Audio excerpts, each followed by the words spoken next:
అనుకుంటున్నాను.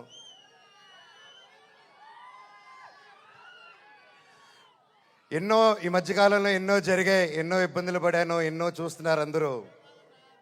కానీ కట్టుబట్టలతో రోడ్డు మీద పెట్టారు.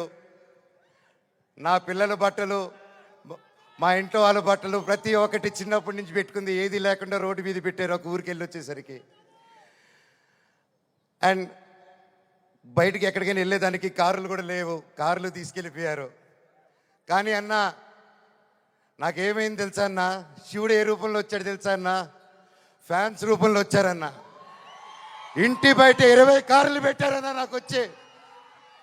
వాళ్ళే తీసుకొచ్చి ప్రతి ఒక్కరు వచ్చి అన్న మేమున్నాం అని నిలబడారు. దీని అంతట్లో నాకు ఒకటే బాధ, ఇంత చేసినా, ఇంత జరిగినా, ఎంత ఇబ్బందులు పెట్టినా, ఎన్ని కేసులు వేసినా నాకు మరిన్ని ట్రెండింగ్ వీడియోల కోసం న్యూస్ 18 తెలుగు యూట్యూబ్ ఛానల్ ను సబ్స్క్రైబ్ చేసుకోండి.